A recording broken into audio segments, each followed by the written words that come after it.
un tema de mucha profundidad respecto a la importancia, al impacto que tiene actualmente en el mundo y en el cual nosotros nos vemos obligados a reflexionar en algún momento de nuestra trayectoria profesional y académica, qué estamos haciendo o qué podemos hacer para tratar de mitigar el daño que está causando este problema.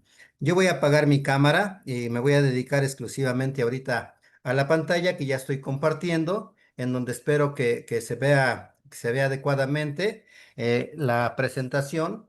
Estamos hablando de la situación actual de la resistencia antimicrobiana, que para fines de facilidad la vamos a denominar como RAM. Así de esa manera podemos estar hablando. Y voy a iniciar y poner en contexto qué es lo que está pasando actualmente. Ustedes pueden visualizar en pantalla una receta ejercida por un médico N, vamos a decir Juan Pérez, médico cirujano y partero, médico general, en donde lo que podemos apreciar en esta receta a vuelo de pájaro es que es un paciente de 2 meses, 8 días que pesa 10 kilos 200. Desde ahí ya empezamos con los problemas respecto a lo que va a ser la valoración de este paciente.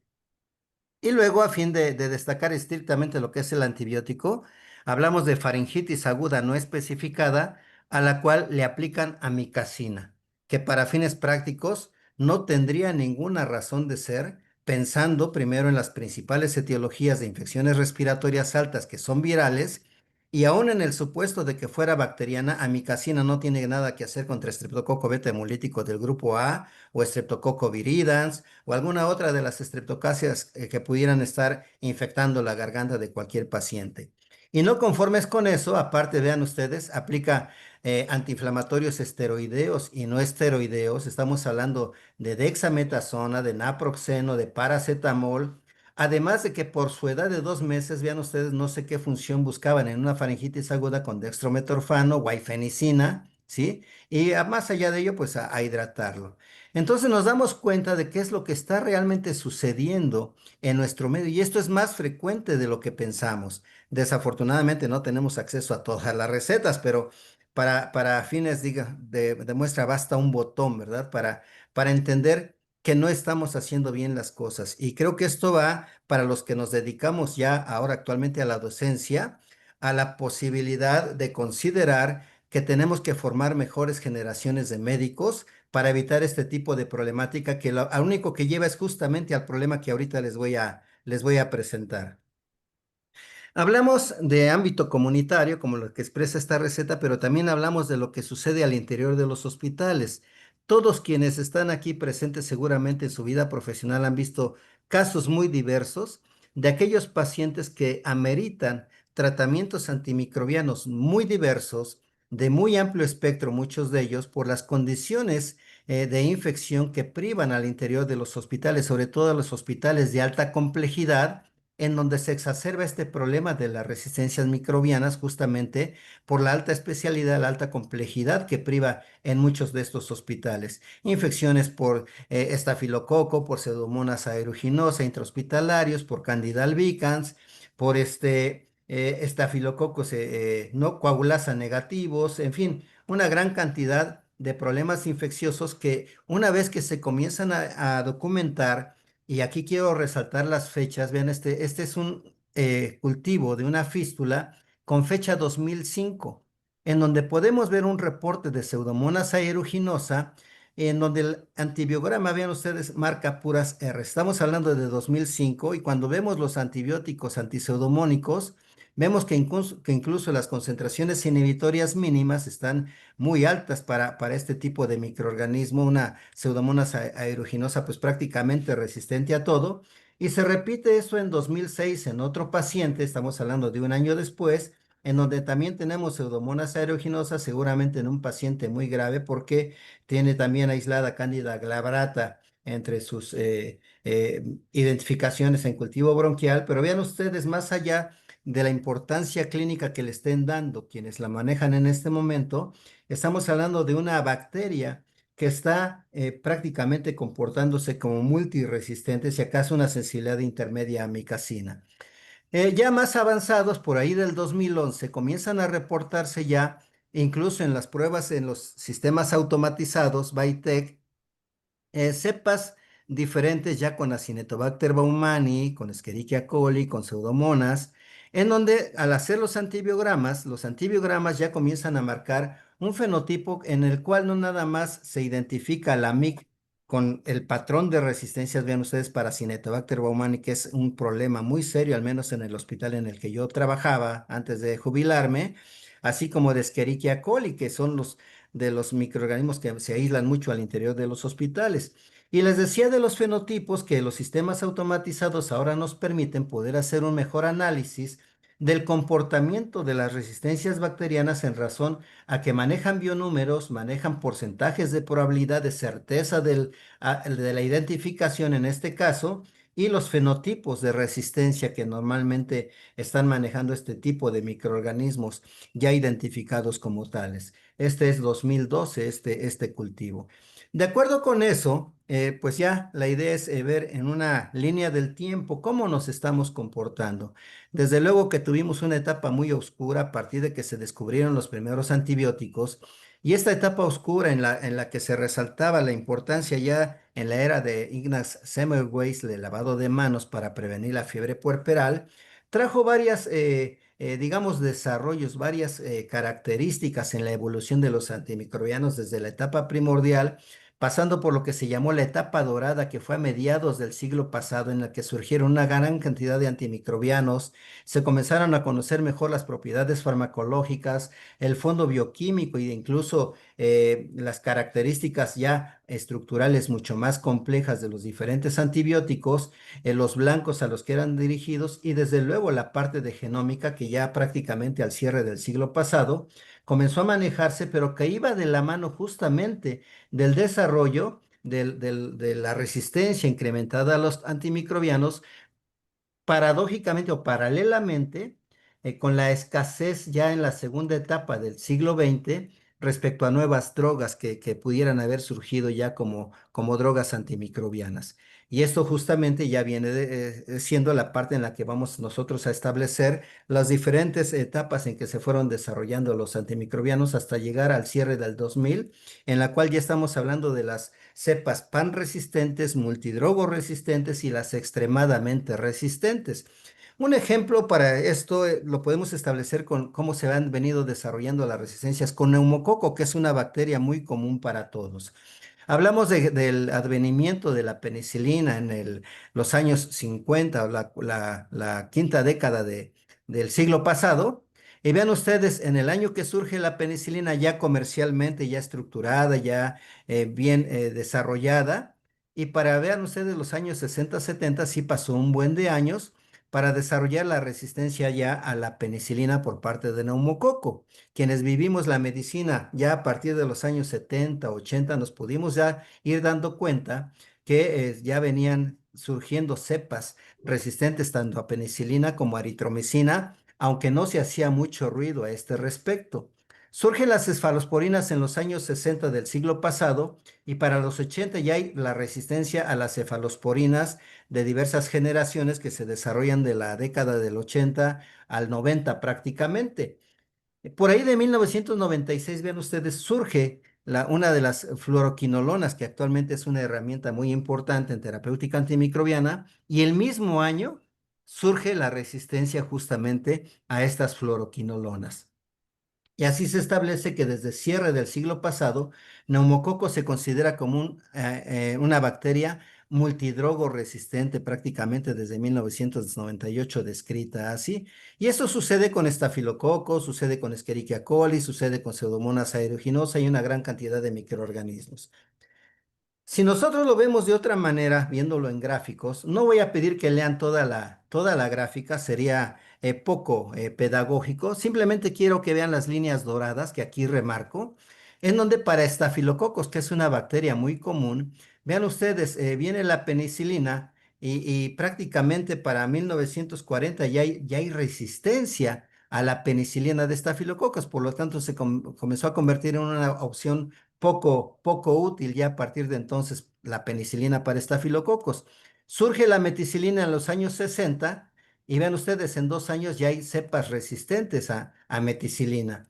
Viene un desarrollo muy importante de diversos antibióticos, pero vean ustedes, llegamos a Linesolid en el 2001, aquí lo menciona, aquí no estoy hablando todavía de vancomicina, para la cual también ya se generaron ciertas resistencias tanto de enterococos como de estafilococos.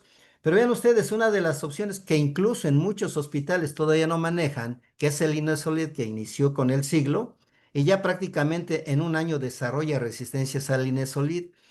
Y en 2010 surge una cefalosporina de quinta generación cuyas características son justamente la cobertura para estafilococo aureus o coagulasa negativo, resistente a vancomicina, resistente al linezolid y resistente a las otras opciones, pero en un año también ya ceftaroline, aún sin que muchos lo hayamos usado, ya reporta cepas resistentes. Entonces, esto es algo, una lucha permanente, constante de las sales antimicrobianas contra la capacidad de desarrollar resistencia por parte de los microorganismos. Vean ustedes, con neumococo sucedió lo mismo. En 96 surge levofloxacina y para el 96 ya se reporta resistencia a neumococo.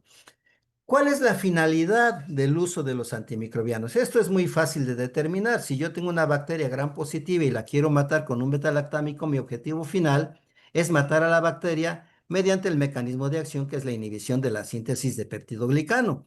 Para esto sigue una ruta, este antimicrobiano, en la cual va a buscar en las diferentes fases de la síntesis del peptidoglicano la unión a proteínas fijadoras de penicilina. Y esto va de la mano con el mecanismo que se comienza a formar para que resista, que es la falta de unión a esas proteínas fijadoras de penicilina, las cuales incluso pueden estar alteradas si la bacteria sobrevive, o bien las beta-lactamasas, que son enzimas hidrolizantes, que van a hidrolizar justamente el beta-lactámico y por lo tanto la bacteria sobrevive. Con las bacterias gram negativas sucede algo parecido, nada más que recuerden que ahí se considera un espacio periplásmico donde también están las PBPs y hay una membrana externa. En este caso, si el objetivo es matar a la bacteria, el problema es que ahora se conocen diversos mecanismos, por ejemplo, fenotipos de impermeabilidad bajo los cuales la bacteria sobrevive, o bien la falta de unión a proteínas fijadoras de penicilina, o también la producción de enzimas hidrolizantes, e incluso en algunos casos de muchas bacterias que pueden inducir la producción de bombas de expulsión, que es otro mecanismo por el cual o alteración de los sitios blancos. Entonces, todo esto que sucede en lo que es, yo le llamo la tétrada ecológica de la infección, siempre se ha hablado de la tríada ecológica, agente, hospedero y medio ambiente, yo le añadiría en este caso, para este caso de la RAM, el efecto de los antibióticos sobre todo este proceso de infección que se da en cualquiera de los ámbitos, llámese comunitarios u hospitalarios, pero que lo representa muy bien lo que sucede al interior de los hospitales, en donde tenemos pacientes que normalmente los estamos sobreinvadiendo desde luego, por motivos terapéuticos, eso es innegable, pero que lo que están haciendo es invadir prácticamente procedimientos quirúrgicos, procedimientos de invasión al torrente sanguíneo, diversas sondas, diversas conexiones urinarias, gastrostomías, endotraqueales, etcétera, etcétera, dependiendo de las necesidades de cada paciente. Más allá de eso, también hay otro fenómeno por el cual las resistencias bacterianas se han venido incrementando. Este mapa hecho a principios de siglo lo que muestra, lo que ustedes ven en rojo, es lo que estamos consumiendo en muchas ocasiones. Nosotros hemos sido por muchos años países consumidores de maíz transgénico. Y en el maíz transgénico, para principios de este siglo, que está representado en este mapa, se demostró que había inserto en el maíz transgénico un gen AMPC, que es una betalactamasa, la primera betalactamasa que se comenzó a documentar en muchos casos de antibióticos betalactámicos, es la AMPC. Entonces, desde ahí tenemos un problema grave que se representa en esta, pues prácticamente una web de resistencias bacterianas, una red muy compleja, en el cual justamente los antimicrobianos que de consumo al interior de hospitales o en la comunidad, finalmente van a tener un destino, y ese destino pues es el caño para fines prácticos. Es el drenaje y posteriormente las plantas tratadoras de agua que van a ir para todos lados, tanto alimentos, productos agrícolas de consumo humano, productos animales de consumo humano, la medicina veterinaria, en fin, una gran cantidad de productos animales, agrícolas, digamos, el aspecto ambiental también, todo confluye para que finalmente quienes van a recibir esto sean la comunidad. Y en la comunidad, acuérdense que lo que estamos consumiendo son genes de resistencia. No nada más es el hecho de que el mundo esté cubierto de una fina capa de heces, como lo decía Lance Price en la Universidad de George Washington, o como lo dijo hace muchos años el doctor Biaggi, maestro emérito de la parasitología en México, que si la popó fuera luz no existiría la Comisión Federal de Electricidad, ¿sí? Por el fecalismo extenso que había, pero más allá del fecalismo, las bacterias que contienen genes de resistencia, que son los que van a dar pie a lo que son los mecanismos diversos, no solo en la producción de la resistencia, sino en el hecho de que en la presión de selección que se da también por el uso indiscriminado de antimicrobianos, persistan unidades formadoras de colonias que posteriormente, si bien no dan manifestaciones clínicas porque la cura clínica es muy evidente y se van pacientes de alta, se van con unidades formadoras de colonia ya resistentes, que ante la menor oportunidad también comienzan a desarrollarse y a generar poblaciones altamente resistentes a los antimicrobianos de uso común y desde luego al interior de los hospitales a los antimicrobianos más selectos que ustedes lleven en la memoria. Y esto da origen a lo que se ha considerado el resistoma, en donde se habla justamente del uso, del mal uso también de los antimicrobianos por diferentes factores, promoción de la salud, crecimiento animal, salud humana, ¿sí? Y que implican ya la colección de todos los genes que de manera directa o indirecta van a condicionar la resistencia a las bacterias y de estas a los antimicrobianos. Y esto habla también de la sobreexposición y en muchas ocasiones necesaria con afanes terapéuticos en donde se involucran todos estos aspectos que van a dar origen ya a lo que es el ciclo de resistencia antimicrobiana que se conoce como resistoma.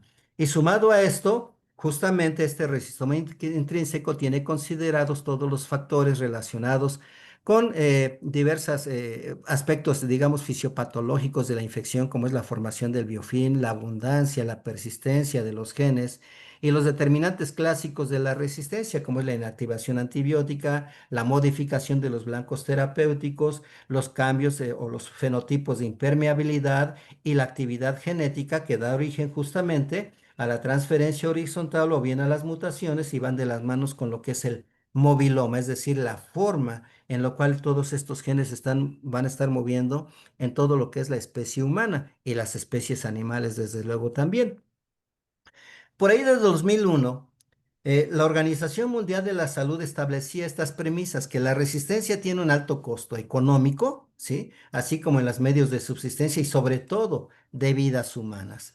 Esto ha hecho que desde entonces se haya considerado, y desde mucho antes también, el peligro de la eficacia de los programas de atención a la salud.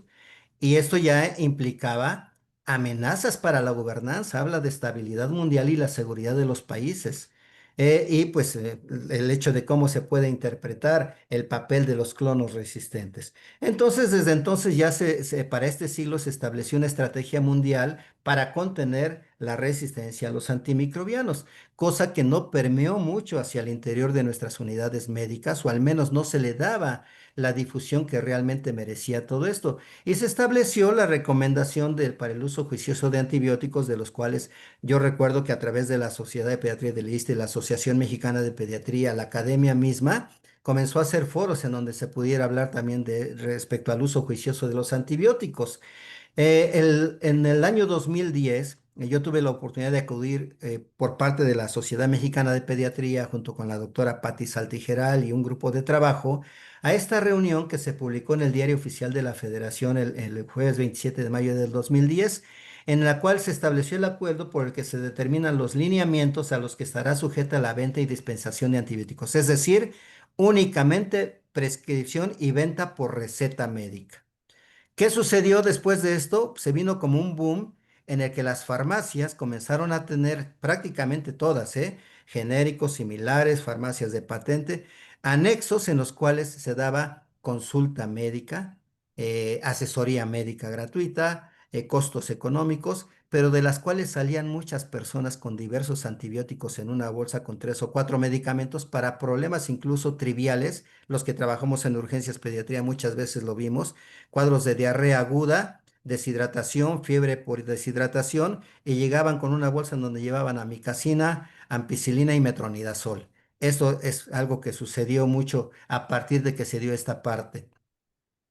¿Qué sucede en 2014, siguiendo en la evolución de todo esto? En 2014 se hace una proyección por parte de grupos de expertos a nivel mundial de lo que está sucediendo con la RAM. Y desde entonces se estableció que para el año 2050, la RAM se estima que provoque más de 10 millones de muertes, que juntamente con otras infecciones suman casi 12 millones de muertes, que van a rebasar a las muertes por cáncer y a las muertes por diabetes mellitus, es decir, las muertes por enfermedades crónicas en los niños. Este es el tamaño de proyección que se hizo en 2014 de lo que es la RAM. Y esto además implica un aspecto económico muy importante, porque si bien se habla de exclusivamente RAM, 10 millones, más las otras enfermedades infecciosas, el costo para Europa era de 66 trillones de euros, una cantidad bárbara de dinero que podría, pues desde luego, financiar muchos programas preventivos en salud que ayudarían a disminuir la carga de enfermedad infecciosa y que pudieran brindar una mejor salud de la población. Esto fue publicado justamente por esos años del 2014. Entonces, ¿cuál es el problema que hemos venido cargando ya desde entonces? Del concepto de resistencias bacterianas a multidrogoresistencias, a pan-resistencias y las XDR resistencias, es decir, las extremadamente resistentes bacterias o micobacterias, como tuberculosis es muy común este concepto, son un problema digamos, de actual impacto fuerte contra la vida, contra la salud y contra la estabilidad de muchos gobiernos. En 2017, la OMS edita una lista de patógenos prioritarios que están proponiendo para la investigación y desarrollo de nuevos antibióticos. En esta lista son 13 microorganismos, se suma, digamos aquí, Mycobacterium tuberculosis, aunque no lo anotaron en las listas, lo mencionan en los textos en los cuales publican todo esto. Algunos de ellos catalogados de prioridad crítica o prioridad uno, Acinetobacter baumannii, que yo estoy seguro que muchos de ustedes lo habrán oído en sus hospitales o en sus unidades médicas, Pseudomonas aeruginosa, ambos resistentes a carbapenémicos, enterobacterias resistentes a carbapenémicos y productoras de beta-lactamasas de espectro extendido, las de prioridad elevada como Enterococo faecium, resistente a vancomicina, Staphylococcus aureus resistente a meticilina, e incluso también ya vancomicina, y hablamos de adquirido en el hospital y adquirido en la comunidad. Ya también se involucra el Helicobacter pylori resistente a claritromicina, Campylobacter, Salmonella resistentes a fluoroquinolonas, Gonococo resistente a cefalosporinas de tercera generación y a fluoroquinolonas. Y vean ustedes de prioridad media, Streptococcus pneumoniae sin sensibilidad a penicilina, Haemophilus influenza resistente a ampicilina y Shigella resistente a fluoroquinolonas. Esta clasificación que hicieron ha mantenido un estudio muy dinámico. ¿Qué hace México? Porque México sí ha trabajado, México ha propuesto. El problema es que no ha permeado como quisiéramos a nuestros compañeros, a muchos de nuestras unidades médicas. Vean ustedes, el 5 de junio del 2018 se publica el acuerdo por el que se declara la obligatoriedad de la Estrategia Nacional de Acción contra la Resistencia a los Antimicrobianos. Esto ya lo vuelve como algo obligatorio para todos los que nos constituimos en parte de los sistemas nacionales de salud, ¿sí? Es obligatorio el cumplimiento. Aquí la pregunta sería, y creo que la respuesta está en cada uno de ustedes. Primero, ¿conozco esto? Y segundo, y si lo conozco, ¿lo estoy cumpliendo? Es algo que nosotros tendríamos que estar reflexionando. Para 2020, vean ustedes lo que declara la OMS y esto es muy importante. Incluso lo puse en rojo. La RAM constituye una de las 10 principales amenazas de salud pública que enfrenta la humanidad. No es cualquier cosa.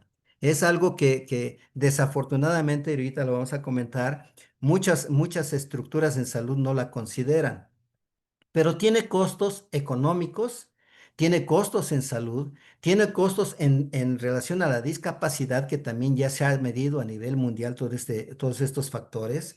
Se propagan rápidamente, ¿sí? Que también esto es importante y hace algunos años se comenzaron a manejar los conceptos de las superbacterias, a las cuales yo en lo personal les llamo X bacterias, es decir, son mutantes como los hombres X, valga la analogía, ¿verdad? Más que super, son como que bacterias que mutan y que van condicionando patrones de resistencia a muchos antibióticos, incluso algunos de ellos que ponen en riesgo la vida. Ya para 2019 declara la OMS que solamente identificó, vean ustedes, 32 antibióticos en fase de desarrollo, de los cuales solo 6 se clasificaron como verdaderamente innovadores. Y después vinieron ya algunos grupos como lo que es el Sistema Mundial de Vigilancia de la Resistencia y el Uso de Antimicrobianos, que usa las abreviaturas GLAS, en los cuales pues están muchos países inscritos. Y aquí me voy muy rápido en estos mapas. ¿Por qué? Porque finalmente es este 2021.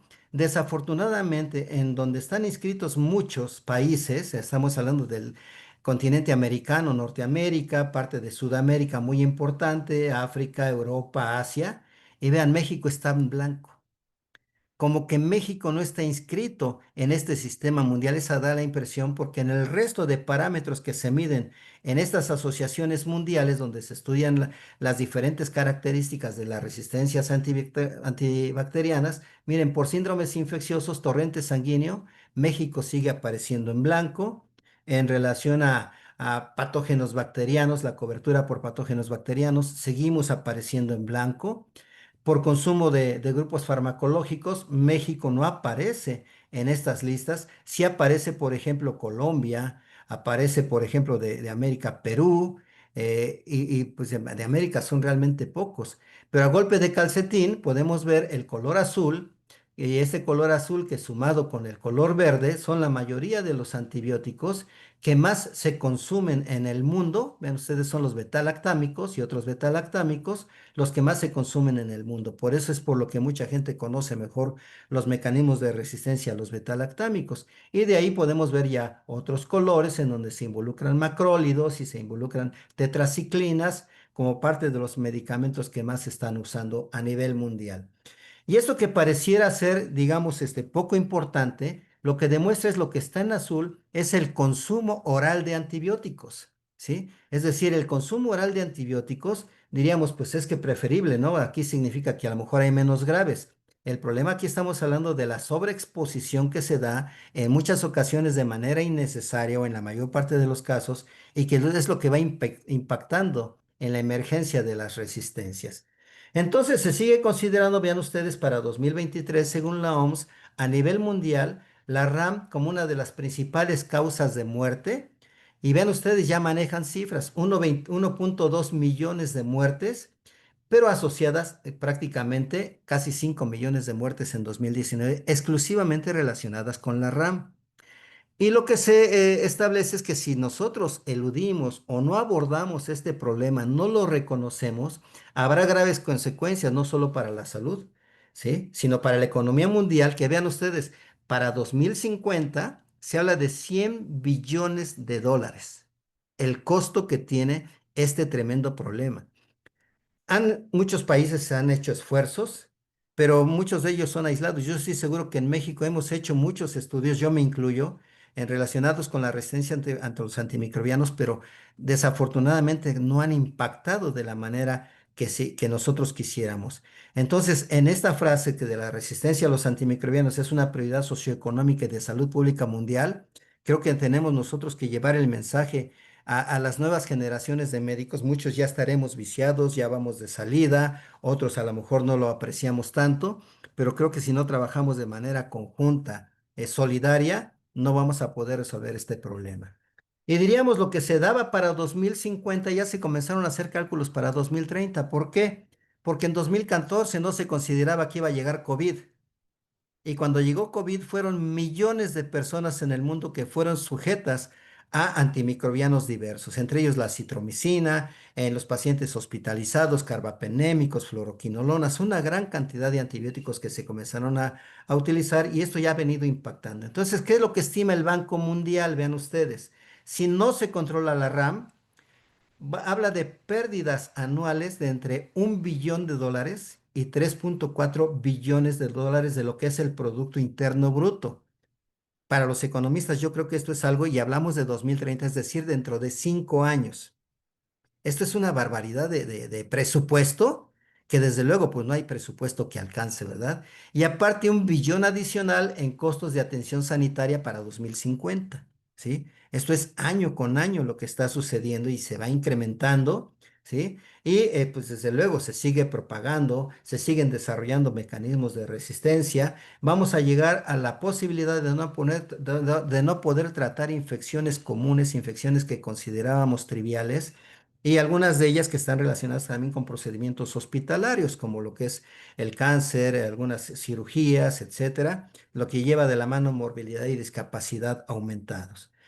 Las inequidades son parte importante, las desigualdades en los países en los que no hay acceso a servicios de salud como uno quisiera, ¿verdad? Como sería lo ideal, ¿sí? Entonces, a partir de este concepto se establece, a partir de la OMS y las organizaciones cuatripartitas en donde se involucran el área de agronomía, el área de zootecnia, es decir, animales, productos agrícolas, como parte de una respuesta integral en lo que es One Health, lo que es el concepto de una sola salud, que es parte importante. Y ven ustedes, estamos hablando de la Asamblea Mundial en abril de 2024, hace exactamente un año. Los desafíos son muchos y aunque la diapositiva está cargada, no quiero que lean todo lo que dice ahí. Simplemente el de saber que existen desafíos para los sistemas de salud y los desafíos para las personas orientados en estos cuatro aspectos. La prevención de infecciones o pobres, con muchos o pobres accesos, acceso a servicios de salud también, los recursos diagnósticos que deberían ser de la más alta calidad y en eso se tiene que trabajar mucho, así como los tratamientos, el acceso que todas las sociedades y las personas de manera individual tenemos derecho, como un derecho humano a la salud inalienable, que es lo que se puede ir analizando de lo que es este cuadro. En 2024 sale una nueva lista, era de 13 y ahora se hace una lista de 15 patógenos bacterianos de importancia en salud pública que son o sirven como guía para la investigación, el desarrollo y las estrategias de prevención y control de la resistencia antimicrobiana. Igual están divididos en estos tres grupos críticos, entre esos tres grupos, perdón, lo que es el grupo crítico, lo que es el grupo de resistencia alta y el grupo de resistencia intermedia. En este sentido, vean ustedes lo que tiene como objetivos a partir de esta lista la Organización Mundial de la Salud. Esta todavía está vigente, fue recientemente establecida. Lo que recomienda es orientar la investigación y el desarrollo de nuevas terapias antibióticas que sean eficaces, ¿sí? Y que vayan alineando la inversión con las necesidades clínicas y de salud pública. Es decir, es gobierno y la parte de salud, los responsables de los sistemas de salud para investigación y desarrollo. Facilitar la coordinación internacional. Aquí hablamos de los países que integran las regiones de la Organización Mundial de la Salud para el desarrollo de agentes antibacterianos que verdaderamente sean innovadores y eficaces, así como las herramientas y las estrategias de prevención y control. El desarrollo de intervenciones alternativas no farmacéuticas y de salud pública para atacar a los patógenos que son clave en las multidrogoresistencias y los sistemas de información. La información es clave, es un factor clave que no debemos perder y que creo que es en donde nos estamos atorando mucho todos nosotros como sector salud. La información, la comunicación. La comunicación pasa a formar parte importante para los programas de prevención y control de infecciones.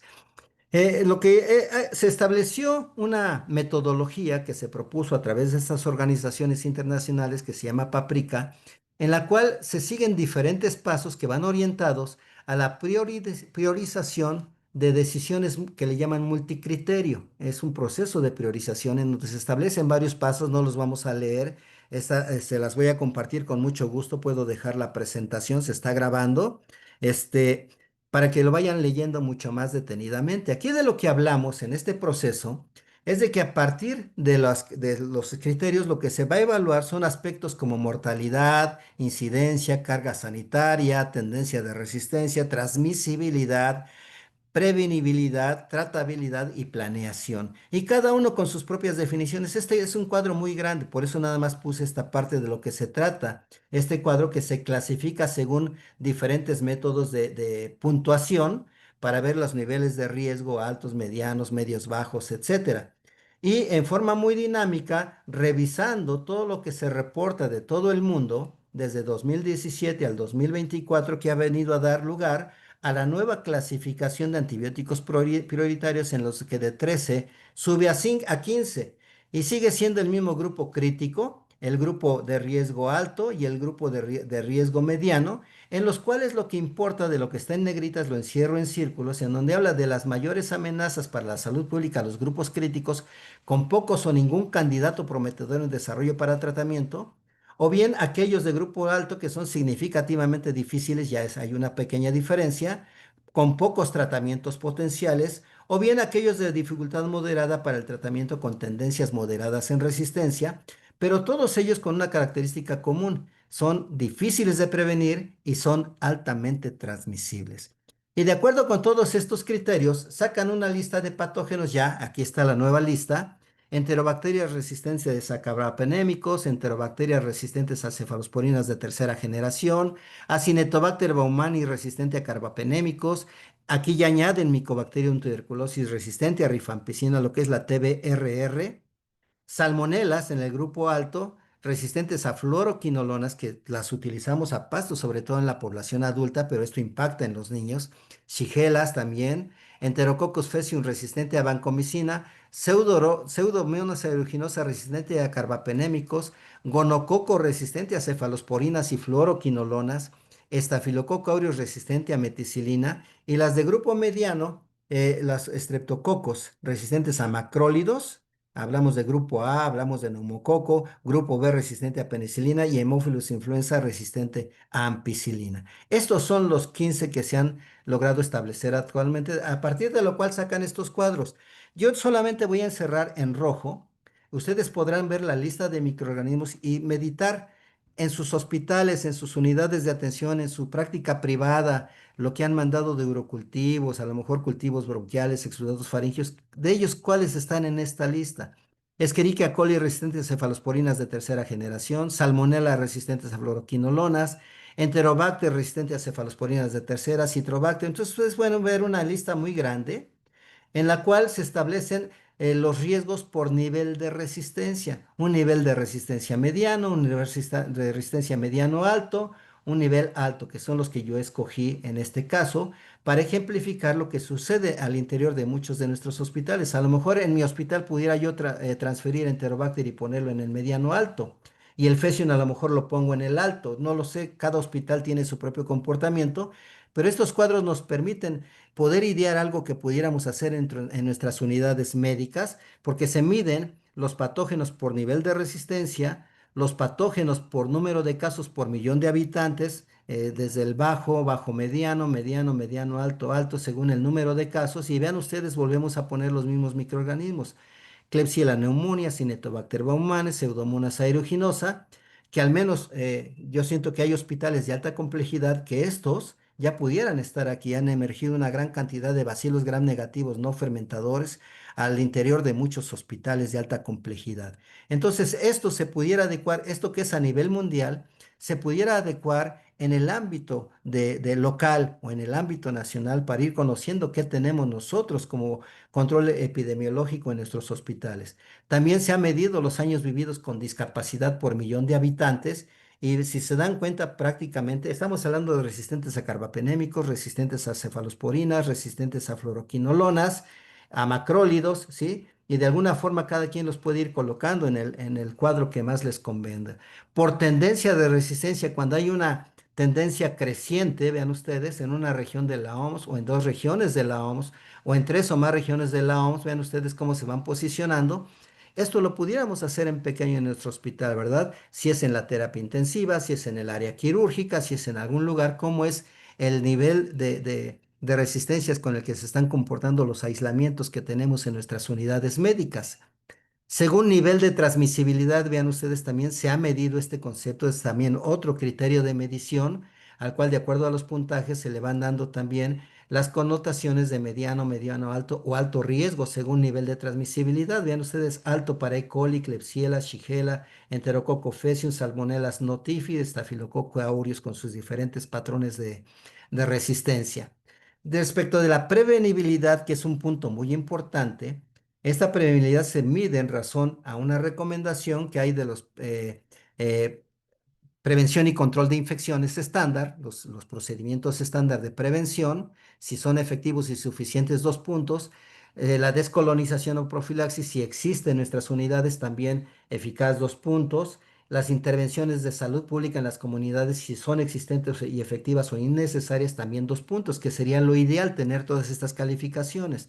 Pero cuando lo vemos según esos niveles de permeabilidad, vean ustedes, hay bacterias que están en un nivel mediano, en mediano bajo o bajo nivel de prevenibilidad. Y estamos hablando de lo que conocemos: Escherichia coli, Klebsiella, Enterococo faecium, Salmonella notifida, Enterobacter, Citrobacter, Proteus, Serratia, tuberculosis resistente a rifampicina.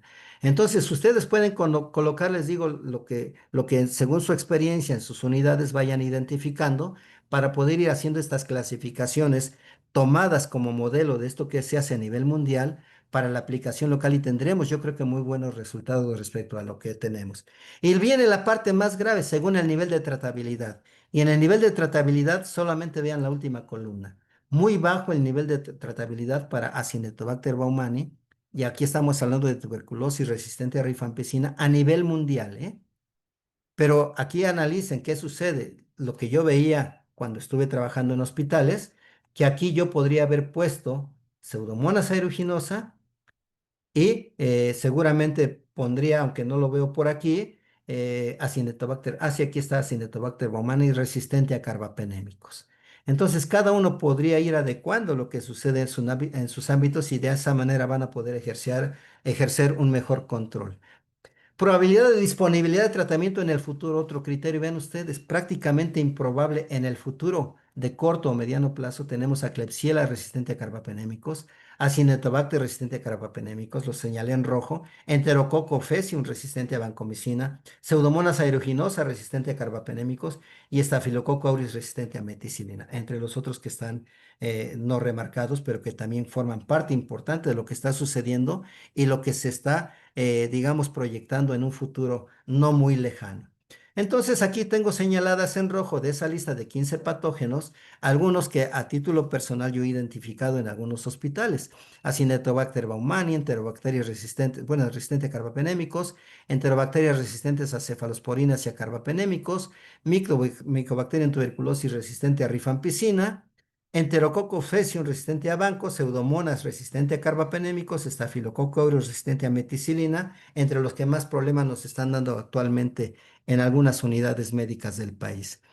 Se establece ya entonces el nuevo plan de acción, y en este nuevo plan de acción se habla de generar conciencia y comprensión respecto a la RAM.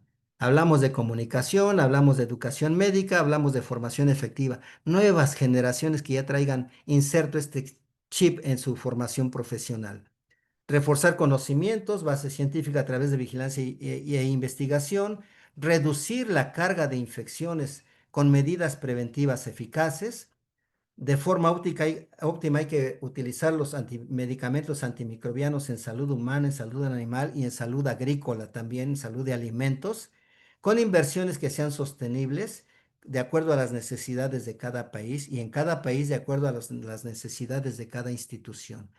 Entonces se propuso un paquete básico de intervenciones, ya vamos a terminar, yo creo que unos 4 minutos terminamos, centrado ya en las personas. Y en este paquete básico, desde la base, hablamos de lo que es la gobernanza, a través de la cual deben generarse las estrategias para generar conciencia con educación.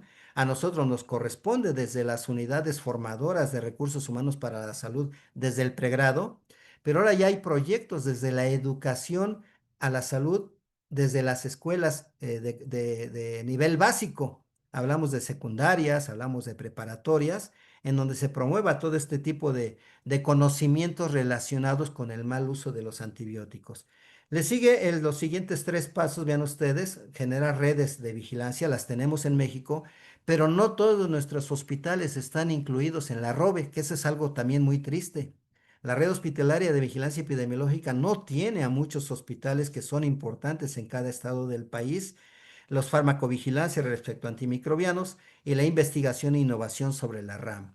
Y esto fundamentado también, o es el sustento de cuatro pilares básicos, que es la prevención, el acceso a servicios esenciales de salud, el diagnóstico, los recursos diagnósticos al alcance de todos y los laboratorios que deben tener todos los insumos necesarios para demostrar las características de nuestros comportamientos de resistencias y darlos a conocer a la comunidad médica, así como el acceso también a las medidas de tratamiento. O sea, aquí es acceso para la sociedad, acceso para las personas de manera individual, comunicación para todo lo que es el ámbito de quienes trabajamos para la salud y los que gobiernan y toman las decisiones en las políticas en salud, para que esto vaya de la mano de mitigar el daño que se produce, desarrollo reducido y más lento de la RAM y la reducción de la mortalidad, morbilidad y desde luego los años de discapacidad que se van condicionando como efecto de esta resistencia a los antimicrobianos.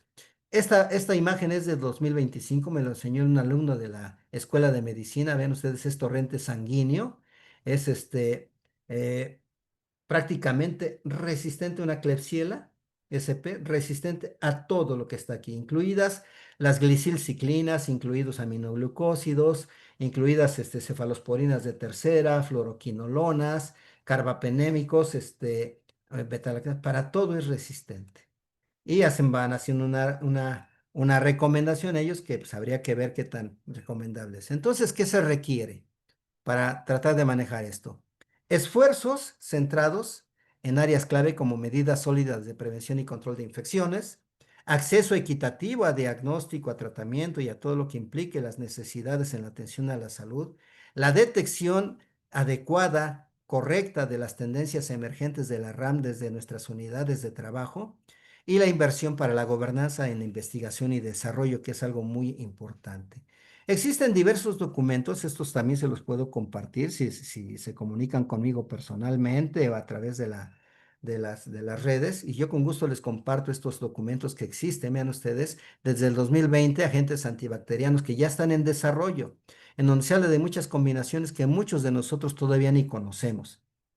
Pero pudiéramos hablar ahora de lo que sucede en los niños, que es la Academia Mexicana de Pediatría. Aquí mencionamos cinco que desde el año pasado en la Sociedad Latinoamericana de Infectología Pediátrica nos dieron a conocer estos cinco agentes: ceftolozano taxobactam, ceftazidime con avibactam, meropenem con vaborbactam, imipenem cilastatin con relebactam y el cefidecorol, cefalosporina de quinta generación. Dan a conocer en sus estudios los diferentes ensayos que se han hecho en diferentes grupos de edad para menores de 18 años, y algunos de ellos prácticamente desde el nacimiento o desde las 26 semanas de edad postmenstrual hasta los 18 años, y las dosis a investigar que se dieron en estos ensayos publicados en estas referencias. Y de ahí ya han salido algunas recomendaciones de dosificaciones para cada uno de ellos. Vean ustedes, ceftolozano. La verdad que estuve pensando si las ponía o no las ponía, porque a veces se llega a dar un uso inadecuado pensando en que ya conozco el último grito de la moda, ahora voy a pedir que me compren, ¿verdad? Los últimos gritos de la moda, y no es así.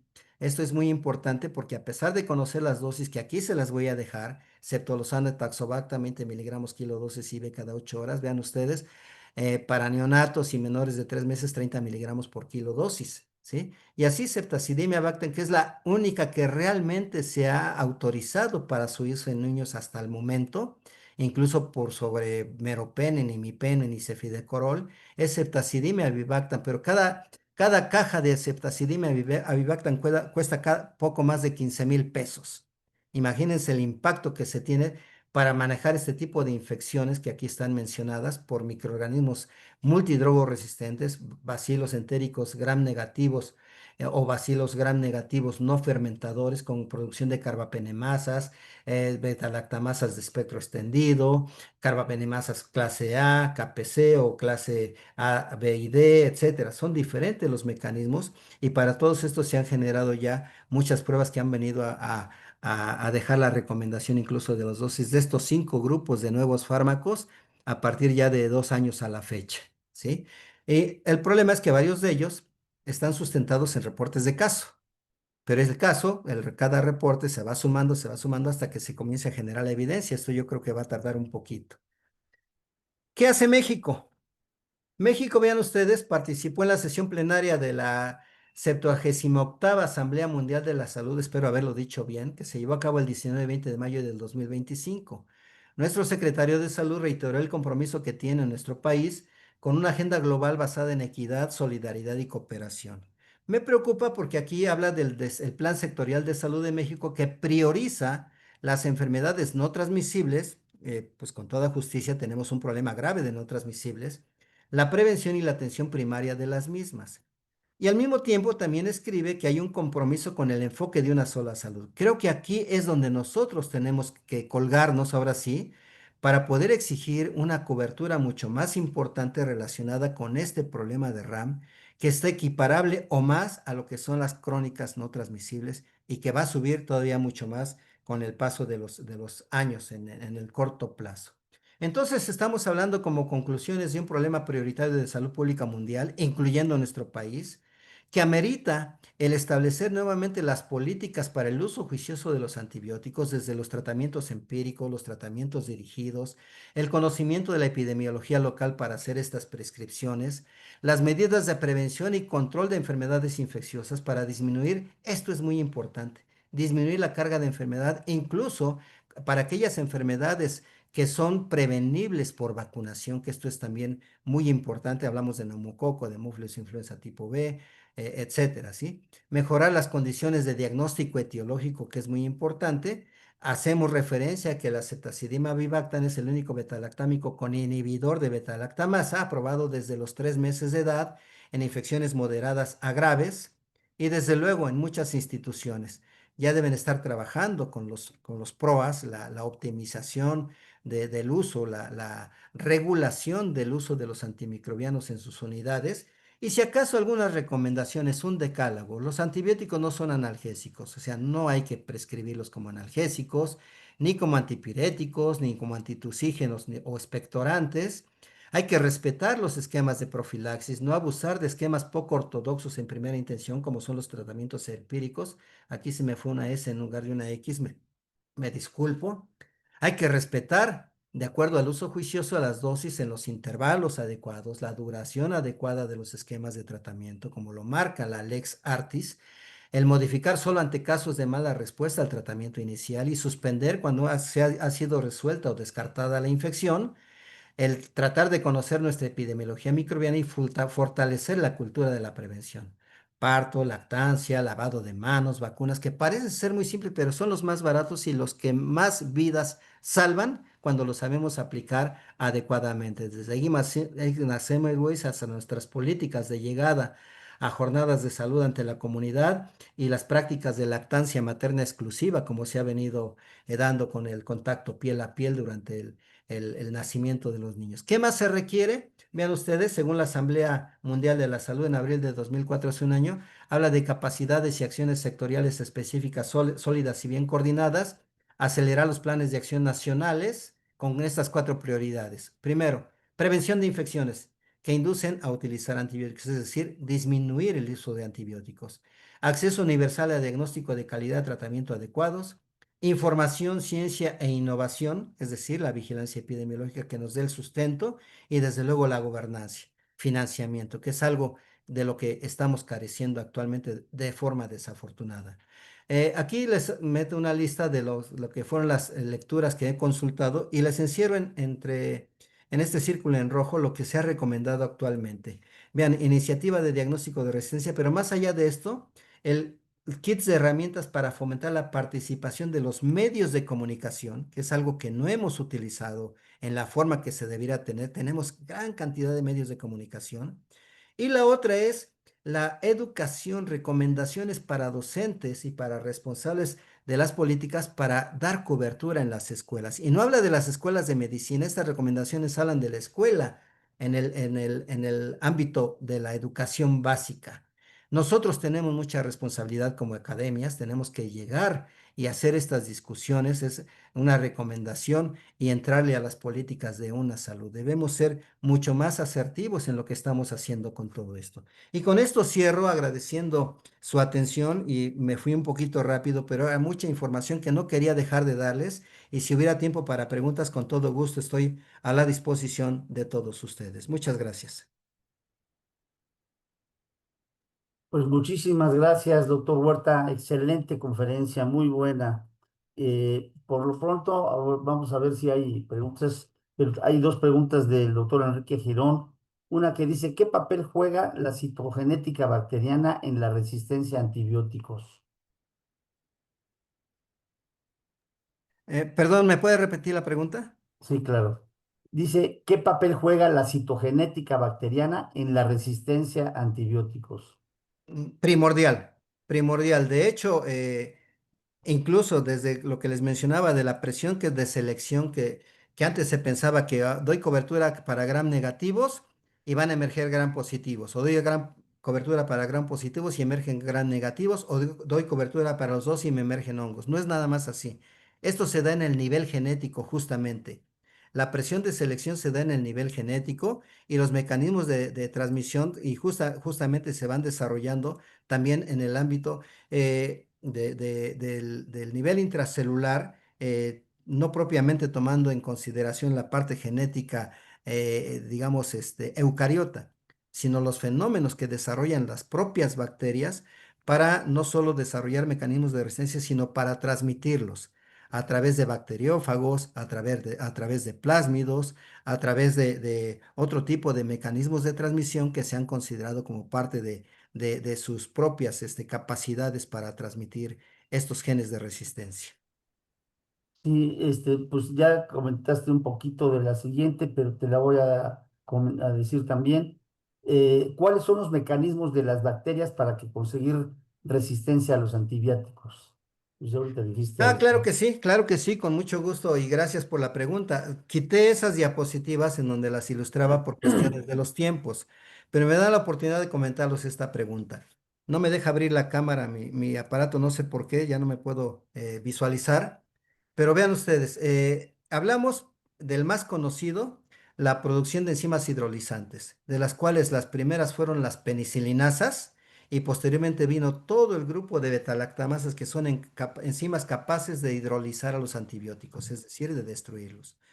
Otro mecanismo es el que se da por fenotipos de impermeabilidad, en donde se cierra el acceso del antibiótico a la bacteria. Prácticamente no permite que el antibiótico entre.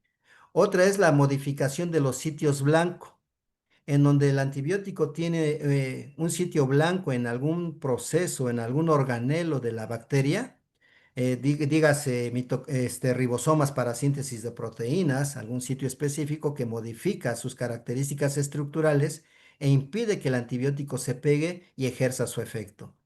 El otro son las enzimas modificadoras de antibióticos y otro que para mí es uno de los que más me apasionan es el de las bombas de expulsión, lo que en términos de inglés lo refieren como efflux pumps, que son mecanismos por los cuales la célula se destoxifica de aquello a que le puede hacer daños, entre ellos los antibióticos, los cuales pueden ingresar a la bacteria, pero así como ingresan, salen sin modificarse y sin ejercer ninguna acción antibiótica. Esos son los principales mecanismos. Y aquí lo más grave es que hay bacterias que desarrollan simultáneamente varios tipos distintos de mecanismos de resistencia. Y en el caso de las bombas de expulsión, hay bacterias que expresan simultáneamente varias bombas de expulsión, alrededor de 3 o 4 bombas de expulsión de manera simultánea, como sucede con Pseudomonas aeruginosa justamente, que desarrolla genes para que codifiquen para la expresión de estas proteínas que son esas bombas de expulsión. Muy bien, excelente. Ahora, el doctor Gustavo Castañeda nos pregunta, ¿cómo podemos hacer? La pregunta de los 64,000, creo, para evitar las recetas de los médicos de las farmacias con antibióticos innecesarios, a veces múltiples en las infecciones virales. Sí, en realidad sí es la de los 64,000. ¿Verdad? Sí, sí, sí. Pues aquí caemos a lo mismo, es generar conciencia. Y yo me iría más profundo en la respuesta, incluso a nivel intrahospitalario. Yo siempre he comentado con los amigos, en pláticas de café, en algunas conferencias, que yo sería la idea de proponer a los hacedores de políticas en salud que así como en algún momento de la historia de la farmacología se logró que los opiáceos solamente los puedan prescribir con receta controlada, los expertos en el manejo de opiáceos, llámese anestesiólogos, llámese, no sé, psiquiatras, neurólogos, que no podemos manejar nosotros abiertamente. Así debería suceder con estos nuevos antibióticos o con los carbapenémicos o las fluoroquinolonas de última generación y restringir el uso de estos antibióticos justamente a la opinión del experto. Aquí esta parte yo creo que es muy importante que hubiera reunión de expertos justamente. Estoy hablando de, no solo de infectólogos, porque hay mucha gente, médicos internistas que saben mucho de infectología, hay médicos intensivistas que leen mucho. Entonces, hablar de una reunión de expertos en mesas de trabajo para regular la prescripción de estos antimicrobianos, aún con receta, y que solamente bajo la receta de expertos autorizados en políticas de salud, se restrinja el uso de los nuevos antimicrobianos y algunos de los que ya utilizamos incluso. Claro. Quizá inclusive restringir como que prohibía hacer una especie de prohibición para que no se receten dos antibióticos y que eso solo Sí, lo haga el también. experto también, ¿no? Exactamente, Sí, cuando haya que buscar así es. combinaciones bajo la prescripción del Sí, experto. así es. Muy bien. Muchísimas felicitaciones, doctor Huerta. Felicidades, por la ponencia. Y hay un comentario del doctor Alejandro Granillo que dice, a veces un médico decide no recetar antibióticos y el paciente va con un doc que sí se los receta. Esto es cierto. Efectivamente. Desafortunadamente esto es cierto. En mucho influyen también los usuarios de los servicios de salud que presionan al médico para que les recete algo y si el médico no se lo receta se van y el médico pierde paciente y desde luego el paciente pierde dinero y con medicamentos que a lo mejor ni le hacen falta. Eso es educación. Justamente de ahí la idea de que en las nuevas propuestas ya se incluye el irse hasta las escuelas con padres de familia en las secundarias, en las preparatorias, e incluso por ahí llegan a mencionar en el último artículo que está ahí documentado, hasta escuelas primarias. Hay que llegar al magisterio y a través del magisterio a los padres de familia para que de alguna forma se logre controlar todo este tipo de problemas, disminuyendo esa presión que ejerce la misma sociedad para la prescripción de los antimicrobianos. Sí. No, y no falta la señora que nos diga, ¿y qué no le va a dar antibiótico, doctor? Exacto, sí, eso es muy real. Es muy raro. Muy bien, pues doctor Huerta, estamos en tiempo. Todo el mundo está felicitándote, dicen que excelente tema y excelente ponencia. Te mandan saludar y que buenas noches y saludos a todos también. Pues no nos queda más que agradecer la presencia de todos los que estuvieron por acá, que nos sigan apoyando con su presencia en las siguientes. Tenemos temas como este excelentes y ponentes igual que el doctor Huerta, así es que ojalá nos sigan acompañando y pues nos vemos dentro de un mes, en el último martes de junio, con la siguiente presentación. Muchísimas gracias a Víctor que nos ha apoyado siempre con la apertura del Zoom, con la promoción y con todo lo que nos apoya de los constancias, etcétera. Y gracias al doctor Villanueva que también nos acompaña como presidente de la Academia Mexicana de Pediatría y que nos ha apoyado también en esto. Que les vaya bien, que tengan muy buenas noches. Muchas gracias. Ahí luego les pido que me compartan la grabación. Claro que sí. Sigo aprendiendo con eso. Soy autocrítico. Muchas Gracias gracias. a todos los asistentes. Un abrazo para todos.